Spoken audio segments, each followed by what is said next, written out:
Okay, I'm Marcello Dantas. I'm a curator for about 35 years, and I have designed 18 museums around the world, collections, and as well as about 300 exhibitions in varied countries such as Brazil, China, Mexico, Germany, Italy, Spain, Portugal, Japan, Saudi Arabia, Canada.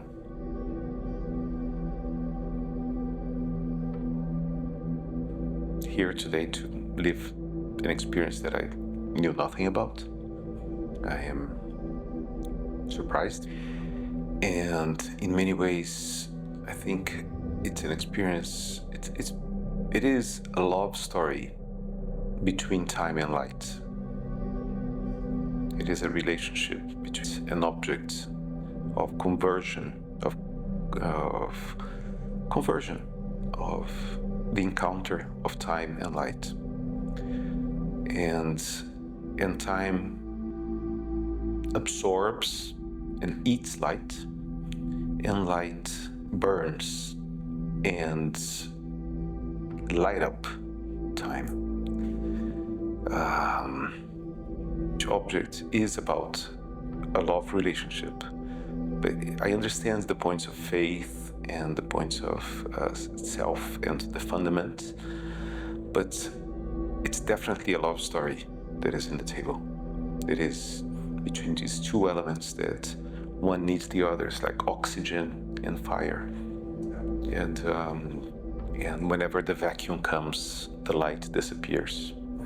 And whenever the oxygen comes, the light appears. And time starts to exist. Time, it is a condition of fire. And fire is the origin of light. Not being in a space. The space is about ceasing to exist space. So you're not connected with any distraction. So you are in the space to live the experiences. So the space is about creating a neutrality which allows light to express itself. And so the black background and the surrounding is very important into changing your perception so that you focus on something. I did notice the smell, very, very characteristic smell that started imprinting a mood just before you enter, as you open the door. And I'm very sensitive to the olfactory arts. And I think this is one of the most powerful territories that we go into, enter one person's instinct without going through reason. So it does produce an effect before your brain decodes it. So in a way, I think this is a very important gateway to the soul, to perception, and to your, I would say, permeability to a space.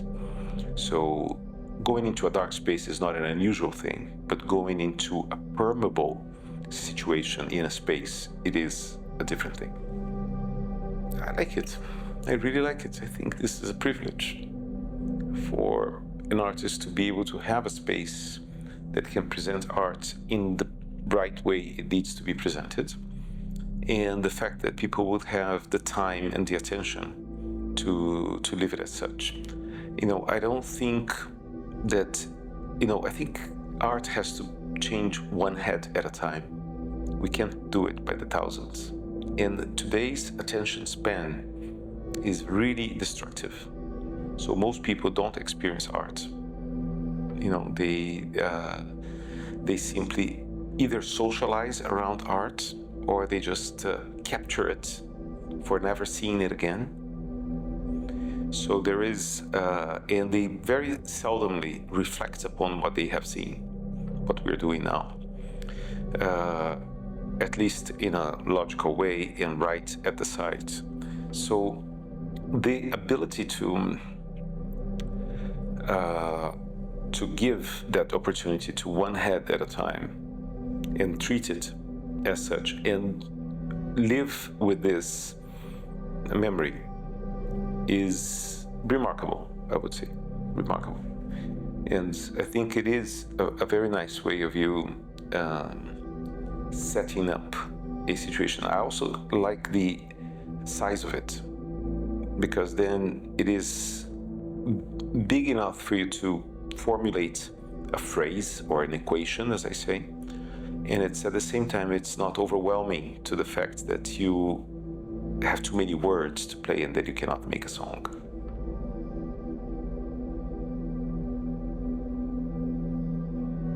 The fact that some objects are hidden is both a problem and a statement, so that you cannot see some objects that are there, which creates you a certain sense of mystery, but also a sense of impossibility. So why can't you see these objects, so that you create other relations?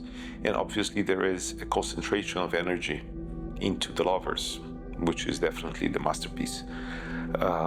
And the lovers is a scene of mutuophagy. Mutuophagy is when one creature is eating the creature that's eating you. So you are eating the creature that eats you. So that confluence, and I love this myth, because it is a myth of the infinite ability. So by the time you finish eating the other, you are already eaten by the other. So there's no end to this. All the energy that you need is there, but it also becomes you, and you're also gone. So it's like switching bodies. That idea that, one person can absorb another person's body and at the same time be absorbed by that other body is the ultimate idea of love, in which you give up, you give in, you throw yourself, and at the same time you are so hungry by that act that you are given. It is about movement for sure. It's a sculpture in motion, and there's two layers of motion there. One layer, which is the motion that the two lovers that are depicted, but in my opinion the most interesting layer is the layer of time that the actual material and surface of that work is suffering. So it is the wounds. And when we talk about love, what is the opposite of love, or what is the result of love? It's wounds. And the surface, the bronze surface, it is wounded, and it is flesh, and it is in permanent cicatrization. It is a wound. And one thing we have learned over the years is that there is one thing that time does not do, is to heal your wounds. So the wounds will always be there, even though time will pass and everything will change around it, but the wounds will be there. That is an important thing. It is to understand the nature and the depth and the impact of wounds, because that's what all love stories are about.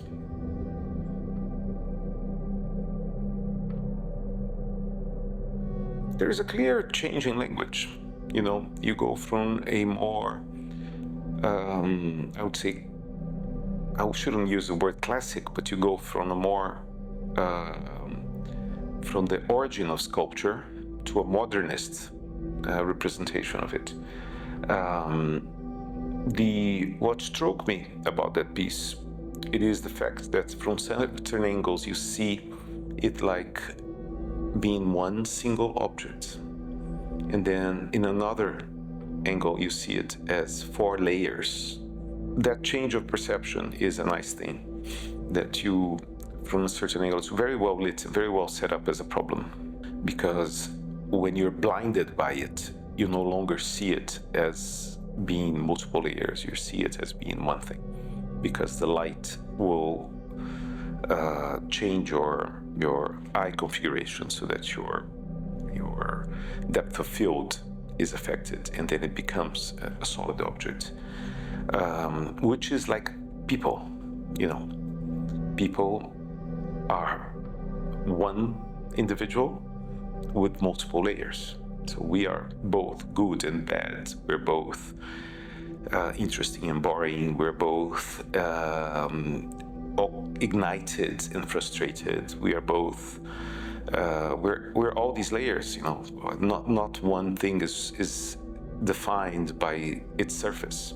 So it's multiplicity. That is nice. That transition between single and multiple within one object.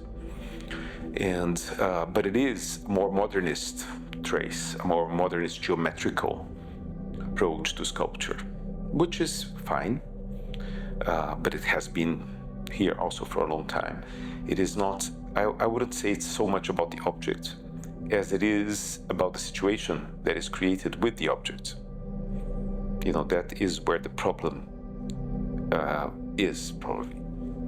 You know, every artwork has to have a problem that you have to try to, a puzzle that you have to discover. And I think the puzzle here is in the game of light.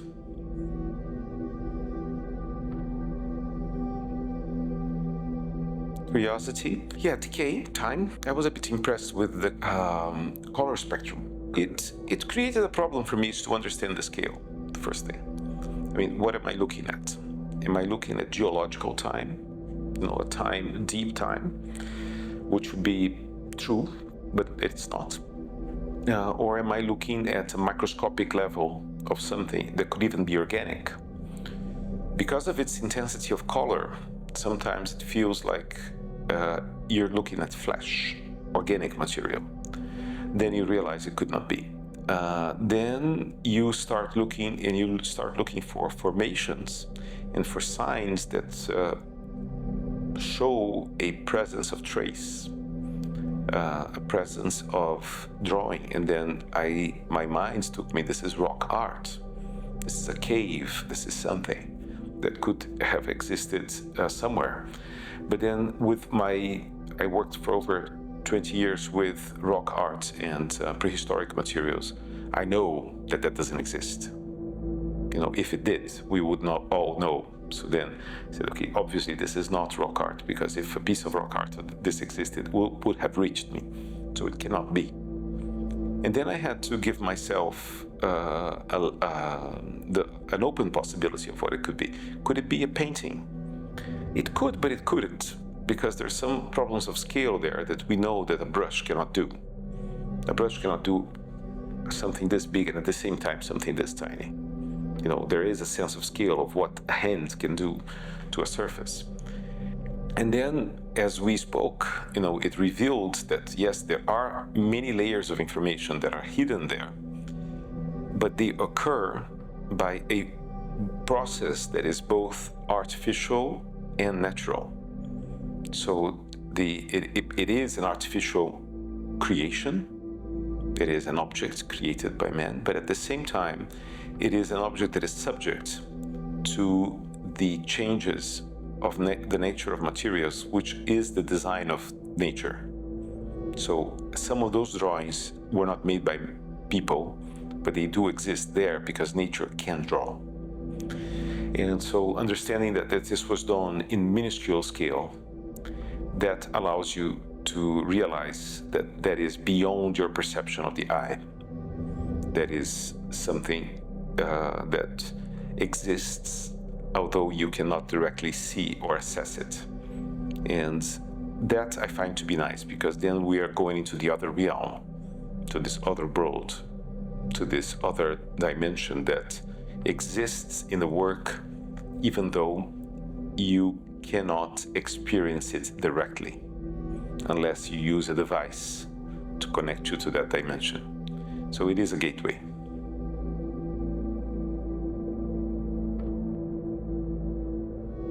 In 58 years, it's the first exhibition.